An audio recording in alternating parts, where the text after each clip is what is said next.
Hola, hola, gente bonita, ¿cómo estamos? Buenos días, buenas tardes o buenas noches. Un saludo desde acá.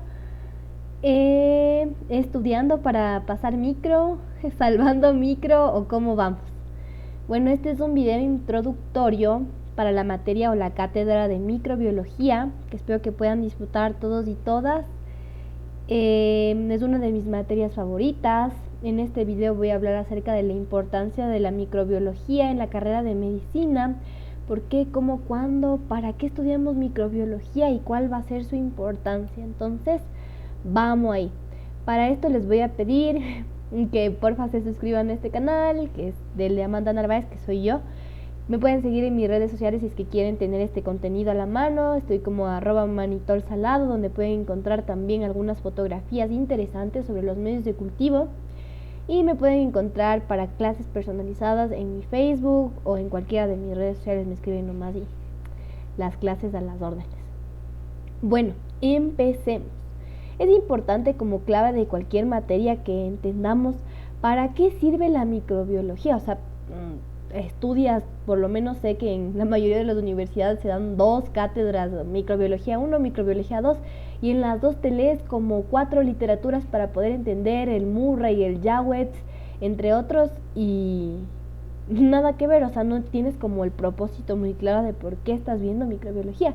La microbiología va a servir para, primero que nada, entender los reinos que están conformando la vida, ya que como seres humanos estamos relacionándonos a diario con estos reinos que pueden vivir en equilibrio dentro de nuestro cuerpo, como también pueden causar enfermedades que nos pueden causar hasta la muerte. Ojo.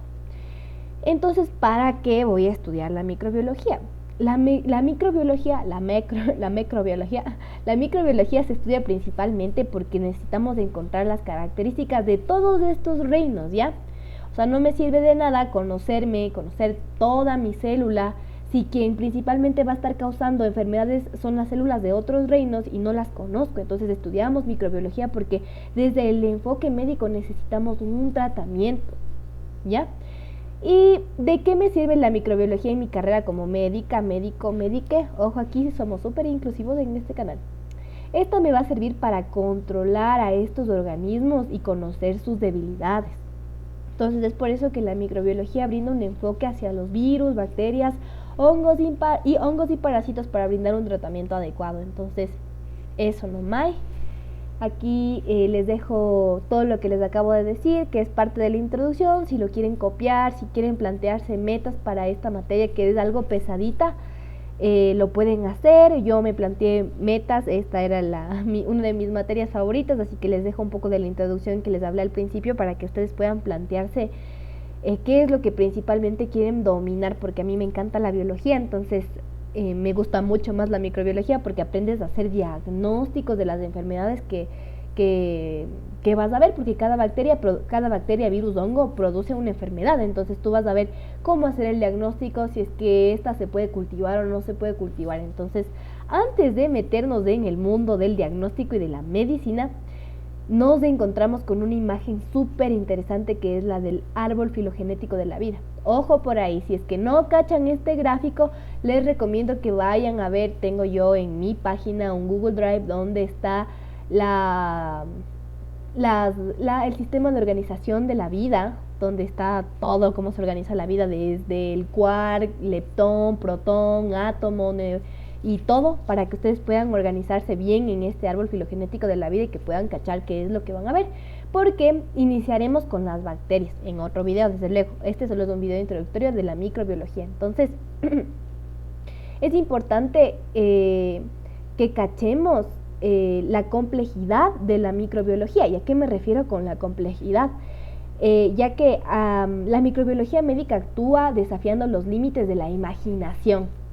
¿Y a qué me refiero con esto? Es que en la actualidad se sabe que existen miles de tipos de organismos que viven en el interior, en la superficie o alrededor del ser humano. Y asimismo pueden convertirse por centenares de los pueden contarse por centenares los capaces que son los que son capaces de provocar enfermedades gravísimas. Entonces, para atender información, organizarla de una forma útil, es importante conocer algunos de los aspectos básicos de la microbiología médica que les voy a estar mencionando a lo largo del video. Al principio, los microorganismos pueden subdividirse en 4 tipos, como lo vemos en el árbol filogenético, en virus, bacterias, hongos y parásitos. Y cada uno va a estar dotado de su propia complejidad. Ahora, pasemos al tema 2.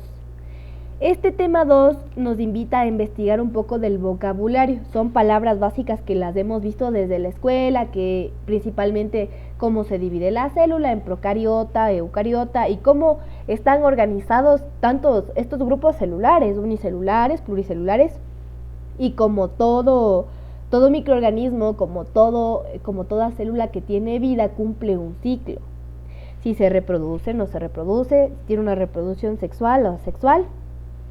Si es anaerobio o aerobio, son estas unas palabras súper importantes y clave dentro de la microbiología que nos van a estar acompañando a lo largo de todo el semestre. Así que les recomiendo, por aquí se pueden leer este gráfico y pueden no memorizarse, ¿no? Pero un poquito relacionarse con este vocabulario de procariota, eucariota, unicelular, pluricelular, sexual, asexual, anaerobio y aerobio. Entonces, no se olviden que estos apuntes lo pueden tener en mi página para que lo puedan pasar a sus propios apuntes más bonitos o lo pueden leer de aquí mismo del video. Entonces, ¿por qué es importante entender este vocabulario que les acabo de poner?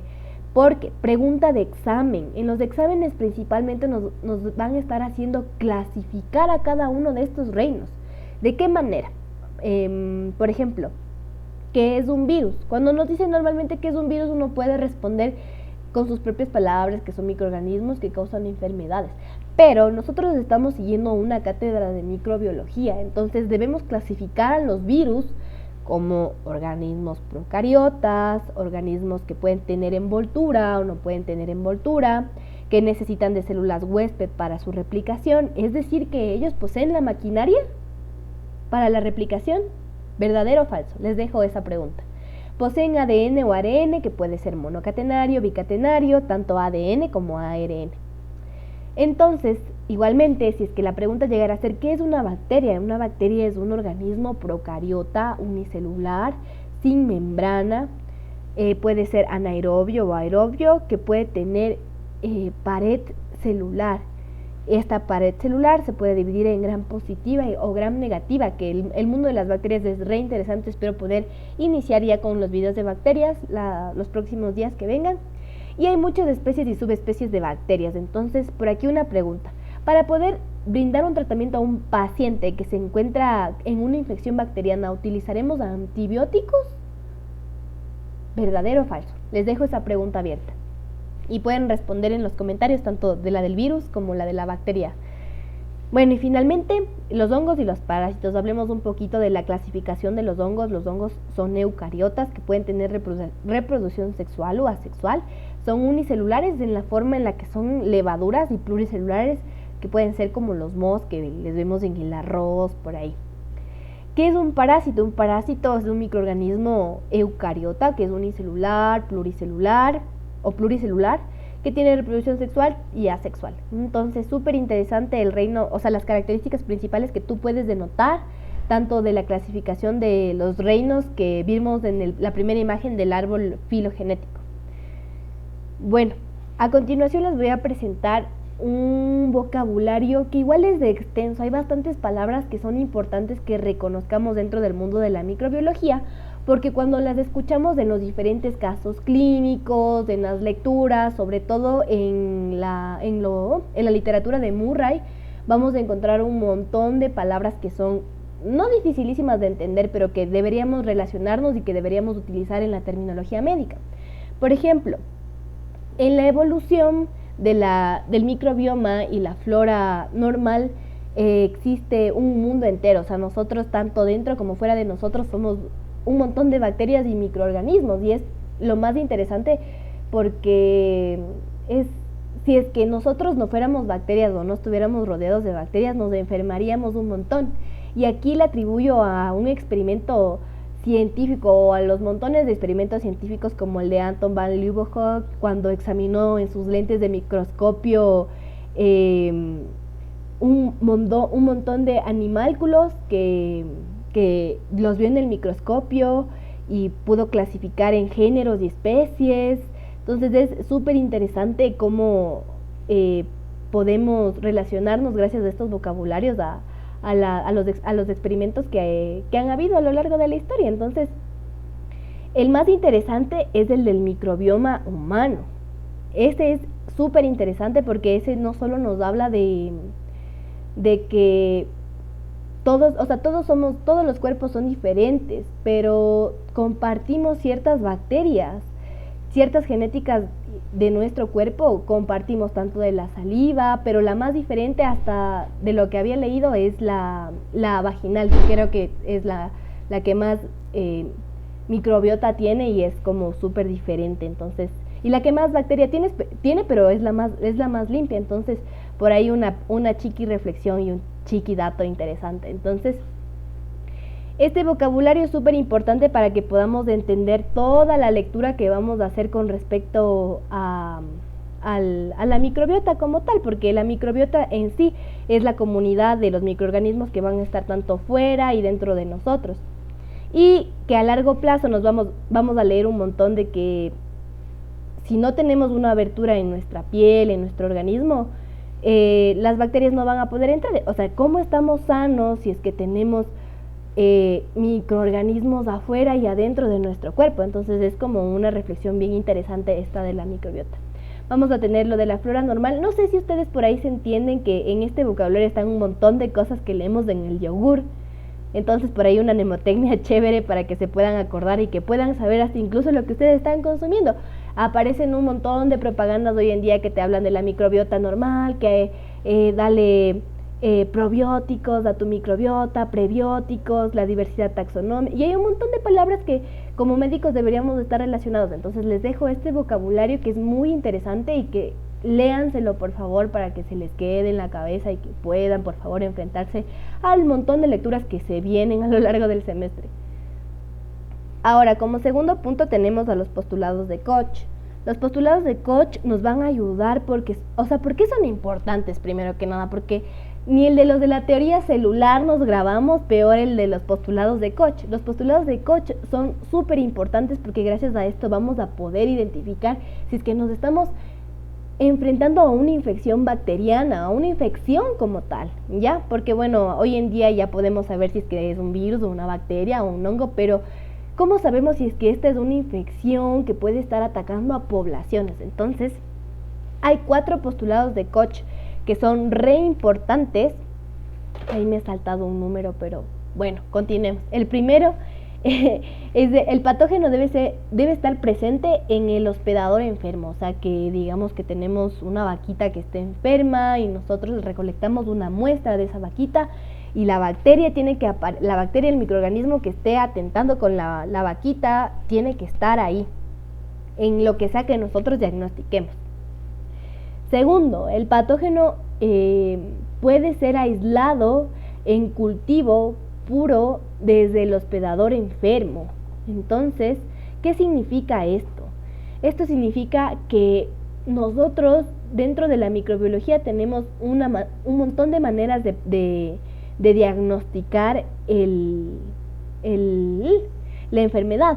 Entonces, si nosotros encontramos dentro de este cultivo, o mucho más bien dicho, le podemos aislar desde de la muestra que nosotros hayamos recolectado, infección segura.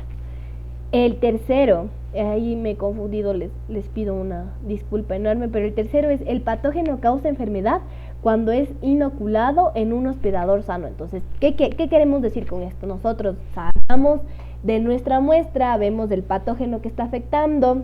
Este patógeno puede ser aislado y de lo que es aislado cogemos a otra vaquita que está sana, le ponemos eso y se enferma. Entonces, eso quiere decir que es transmisible. Por último, el patógeno puede ser reaislado desde del hospedador infectado de nuevo, o sea que de la vaquita que estuvo sana, que le pusimos la muestra y se volvió a enfermar y podemos volver a sacar, podemos volver a aislar, volviendo al postulado número 3. Ya voy a corregir esta diapositiva. Bueno, Esos son los 3 postulados de Koch. ¿Y por qué son importantes? Ya que gracias a estos 4 postulados, nosotros podemos hacer método diagnóstico, método de tratamiento, método de cultivo, método de aislamiento, que son las fases más importantes para poder tener un método y un diagnóstico de la enfermedad certero y seguro para nuestros pacientes. Entonces, para eso nos van a servir los postulados de Koch. Ojo. Ahora, ¿cómo vamos a controlar estas infecciones? Este video va a ser solo de terminología porque es importante que nos relacionemos con un montón de términos que no cachamos y que no vamos a leer y que lo podemos ver en el video. Me gustaría poder leerles, pero les voy a cansar, así que mejor solo lo vemos en el video y ustedes pueden ir a mis redes sociales y pueden descargarse toda esta información para que puedan entrar a un análisis directo para la introducción a la microbiología. Entonces, ¿cómo controlamos las infecciones? Principalmente con el uso de agentes químicos o físicos, químicos nomás en la piel o en tejido vivo para poder inhibir o eliminar microorganismos. Los físicos se pueden utilizar en superficies de instrumentos principalmente para poder desinfectar. Nosotros decimos como que sí, me voy a desinfectar las manos, voy a desinfectar los cubiertos, voy a esterilizar ni sé qué, o tengo esterilizado tal cosa que dicen nuestras mamás, nuestras tías, y a la final le preguntas a tu tía qué es desinfectarte. Si vemos un montón de letreros hoy que en día que está tan de moda el COVID, que hablan un montón de la antisepsia antes y después del consumo de alimentos. Pero ¿qué es antisepsia? ¿Cuál es la diferencia entre desinfectar y la antisepsia como tal? O sea, ¿cuál es la diferencia? Porque hablamos un montón de eso y en realidad no sabemos nada de eso, así que por acá les paso unos conceptos sobre la antisepsia, porque hay grados y grados de desinfectantes. El de la antisepsia podría clasificarse como uno de los primeros, que es el uso de agentes químicos sobre la piel o cualquier tejido vivo para poder desinfectarlos. Ojo, esto no implica que las esporas se vayan, así que por eso es que hay grados y grados de desinfectantes. ¿Qué es desinfectar? El uso de procedimientos físicos o agentes químicos para destruir la mayoría de las formas microbianas. Ojo que dentro del mundo de la desinfección hay desinfectantes de alto nivel, de bajo nivel y de nivel intermedio. Entonces estos 3 se van a diferenciar en el nivel de destrucción de las esporas y de las capas lipídicas de cualquier bacteria. Entonces por ahí es en lo que se va a diferenciar el desinfectante de alto, bajo y intermedio nivel. La esterilización, escuchamos un montón de esterilización cuando hay algún proceso quirúrgico. Entonces este va a ser el uso de procedimientos físicos o agentes químicos para destruir las formas microbianas, incluyendo las esporas bacterianas. Y el gemicida, que es un agente químico capaz de destruir microorganismos que incluyen a los virus, bacterias, esporas, tubérculos y hongos. Finalmente, ¿qué más vamos a ver dentro de la introducción a la microbiología? Vamos a hablar un montón de los métodos diagnósticos. Entonces es re interesante los métodos diagnósticos porque te aprendes llegas a un punto, bueno, yo llegué a un punto de la medicina que decía como nunca creo que voy a llegar a recetar o por lo menos a hacer algo de lo que aprendo en laboratorio. Pero microbiología es una materia re interesante porque pues, haces ya tu diagnóstico y ya, como por así decirlo, recetas, ya sabes qué hacer, más que todo en el sentido laboratorio. Si es que a ustedes no les gusta mucho el mundo de la clínica, pueden entrar al mundo del laboratorio, que a mí me encanta. Entonces, usualmente en los diagnósticos se puede utilizar muestras que sean recolectadas para nosotros mismos. Ojo que dentro de la práctica del laboratorio la recolección de la muestra es súper importante, ya que de ella derivará si es que hacemos un buen diagnóstico, ¿no? Porque no sacamos de nada si no sabemos cómo recoger bien una muestra y esta muestra está contaminada con otras bacterias y nunca le vamos a apuntar con qué bacteria está contaminado, con qué, o si es que va a ser un virus. Bueno, ojo que los virus no se ven en el microscopio, pero no vamos a poder ver con claridad si es que no tenemos una buena recolección de la muestra. Esta muestra puede ser de esputo, mocos, orina, heces, raspados de algunas heridas, que pueden ser previamente preparadas con tinciones, que puedan ayudar a reconocer la morfología de la bacteria, los huevos de un parásito, las larvas de un parásito o las hifas de un hongo, etcétera. Entonces, eso.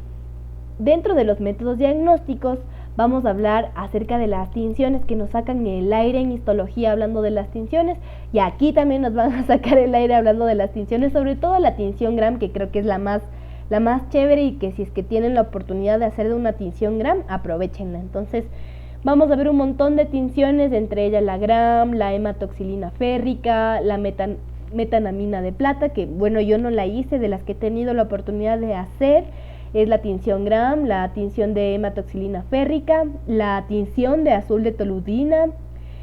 No hice tinción de tricomica y sí hice tinción de Wright-Yemsa. Esa sí hice, que es para detectar parásitos sanguíneos y también morfologías sanguíneas que se pueden ver en histología.